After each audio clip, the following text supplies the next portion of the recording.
ఇండియాలోనే #1 varicose veins hospital Avis vascular centre.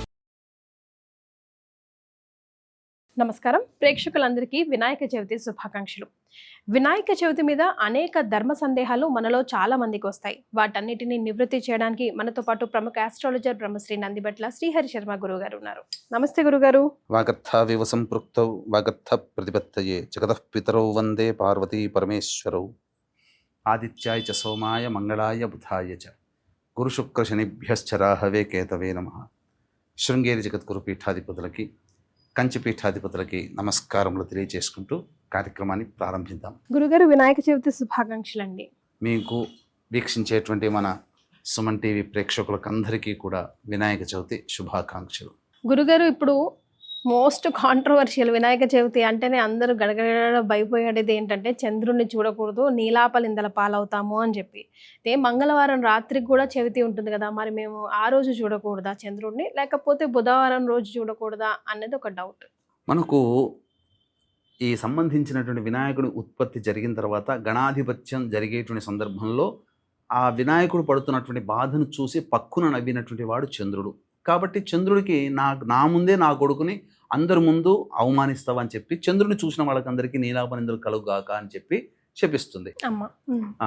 తర్వాత ఆ పార్వతి యొక్క ఆ శాపాన్ని చూసినటువంటి భయపడిన దేవతలందరూ మళ్ళీ అమ్మవారిని వేడుకొనగా, ఏ రోజునైతే నా కొడుకుని చూసినవావో ఆ రోజు మాత్రమే నిన్ను చూసినటువంటి వాళ్ళు నీలాపనిందలకు గురి అవుతారు అని చెప్పి.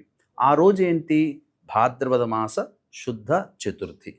కాబట్టి ఈ చతుర్థి సూర్యోదయం నుంచి మళ్ళీ రాత్రికి తెల్లవారు సూర్యోదయం వరకు కొన్ని సందర్భాల్లో ఉంటుంది. అనేక సందర్భాల్లో ముందు చవితి వస్తుంది, తర్వాత తెల్లవారి కూడా సూర్యోదయం ఉంటుంది. కానీ వినాయక చవితి పండుగ చేసుకునేది మాత్రం ఈ బుధవారమే. కానీ మంగళవారం మధ్యాహ్నం నుంచి చవితి వస్తుంది.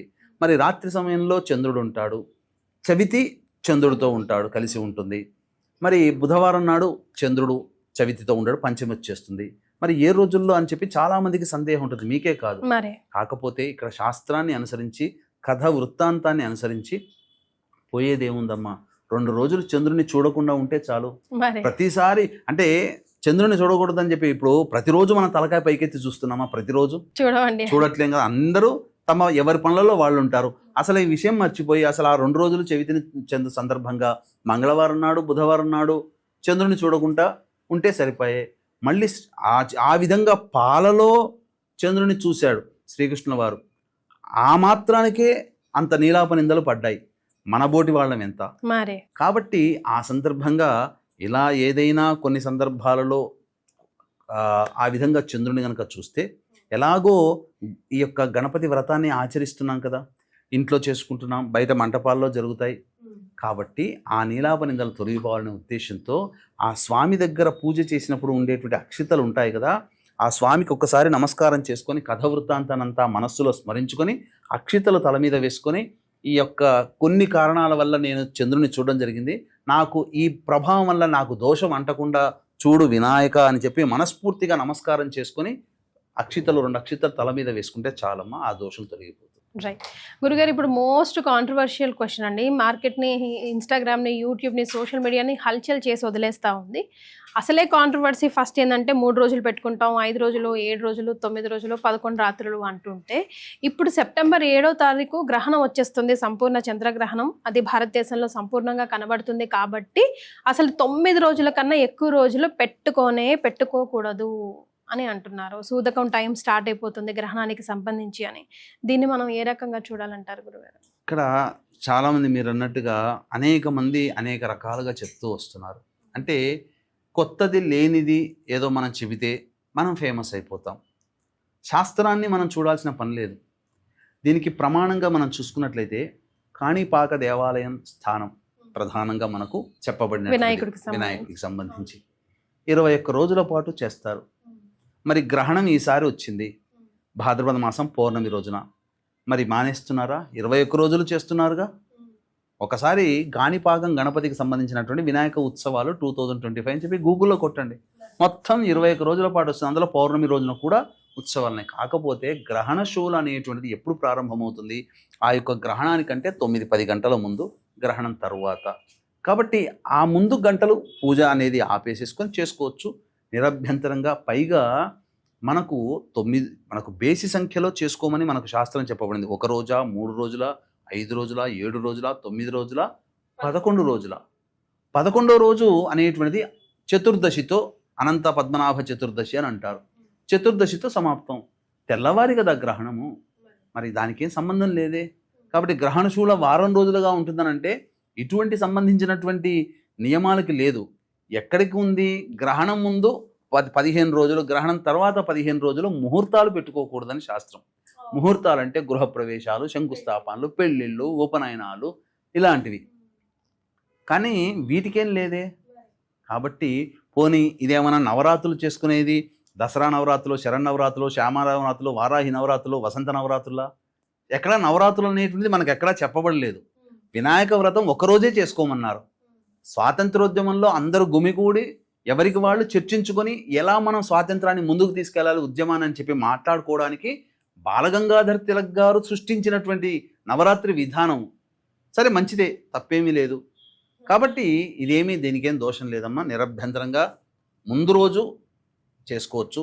ఇటువంటి వదంతులు నమ్మకండి.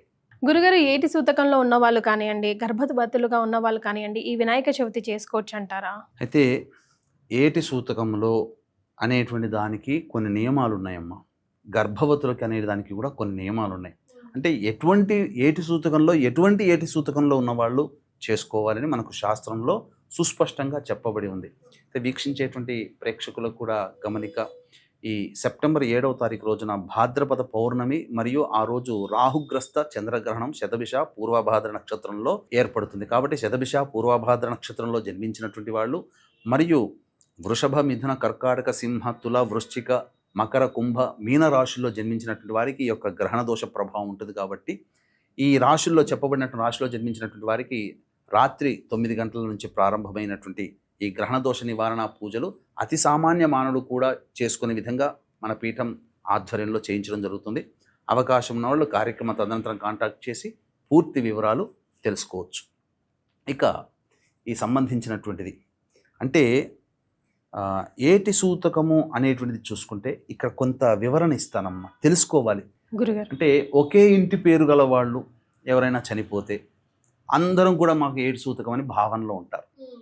ఇప్పుడు ఉదాహరణకి తండ్రి ఉన్నాడు, తండ్రికి 4-5 కొడుకులు ఉన్నారు. తండ్రి పోతే ఈ 4-5 కుటుంబంలో ఉన్నవాళ్ళు ఏటి సూతకంలోకి వస్తారు. ఓకే.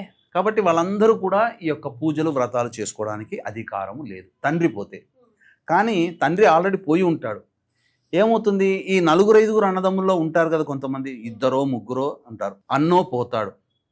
అప్పుడు అన్న కుటుంబం మాత్రమే పూజలు చేసుకోకూడదు. అన్నదమ్ముళ్ళు అందరికీ వర్తించదు. తండ్రి చనిపోతే అన్నదమ్ములందరికీ వర్తిస్తుంది. కానీ తండ్రి లేకుండా ఉండి 4-5 అన్నదమ్ములు ఉంటారు, ఒక అన్న చనిపోతాడు లేదా మధ్యలో ఉన్న తమ్ముడు చనిపోతాడు, అందరూ పాటిస్తారు. ఇది శాస్త్రంలో చెప్పబడలేదు. ఇది ఎవరైతే చనిపోతారో తండ్రి లేకుండా ఉన్నవాళ్ళు ఎవరైతే చనిపోతారో వాళ్ళ కుటుంబం మాత్రమే ఈ యొక్క దోషాన్ని పాటించాలి తప్ప ఏటి సూతకాన్ని అన్నదమ్ములందరూ దీనికి సంబంధించింది కాదు. వాళ్ళకి కేవలం 11 రోజుల వరకే వాళ్ళకి మహిళ, తదనంతరం వాళ్ళ ఇంట్లో వాళ్ళు చేసుకోవచ్చు. ఒకవేళ తండ్రి ఉండి ఆయన కొడుకులు ఎవరైనా చనిపోతే మిగతా కొడుకులకు కూడా వర్తిస్తుందా? వర్తించదు. అట్లా కూడా వర్తించదు. ఇంకా చెప్పాలి అని అంటే ఇంకా గర్భవతులు అని అంటారు. గర్భవతులు అంటే ప్రాచీన ఆచార సాంప్రదాయం ప్రకారం చూసుకుంటే 5వ నెల పడ్డప్పటి నుంచి గర్భసూతకం అని అంటారు. కొన్ని ప్రాంతాలలో 7వ నెల పడినప్పటి నుంచి సంబంధించినటువంటిది. కాబట్టి మీ ఇంటి ఆచారం ఏదుందో ఆ ఆచారాన్ని, ప్రాంత ఆచారాన్ని దృష్టిలో పెట్టుకొని 5వ నెల 7వ నెల దాన్ని పట్టుకొని ఆ విధంగా మీరు చేసుకుంటే కనుక చేసుకోవచ్చు. గర్భవతులు ఖచ్చితంగా చేసుకోవాలి గణపతి యొక్క అనుగ్రహం. ఈ కొన్ని ప్రాంతాల్లో 5వ నెలలో పడగానే గర్భసూతకం ప్రారంభమవుతుంది. కొన్ని ప్రాంతాల్లో 7వ నెలలో పడగానే గర్భసూతకం ప్రారంభమవుతుంది. కాబట్టి దాన్ని దృష్టిలో పెట్టుకొని ప్రాంతీయ ఆచారాన్ని దృష్టిలో పెట్టుకొని ఆ విధంగా పాటించండి. కానీ ఖచ్చితంగా చేసుకుంటే ఏంటంటే మంచి గణపతి యొక్క అనుగ్రహం వల్ల మంచి సంతానం కలుగుతుంది. గురుగారు, ఈరోజు సుమన్ టీవీ ప్రేక్షక లోకం నిజంగా అదృష్టం చేసుకున్నారు. బికాజ్ వినాయక చవితికి సంబంధించిన అనేక ధర్మ సందేహాలకి ఒక వీడియో ద్వారా మీరు నివృత్తి చేసి సమాధానం తెలియజేశారు. ధన్యవాదాలు. సర్వం శ్రీ ఉమామహేశ్వర పరబ్రహ్మార్పణమస్తు.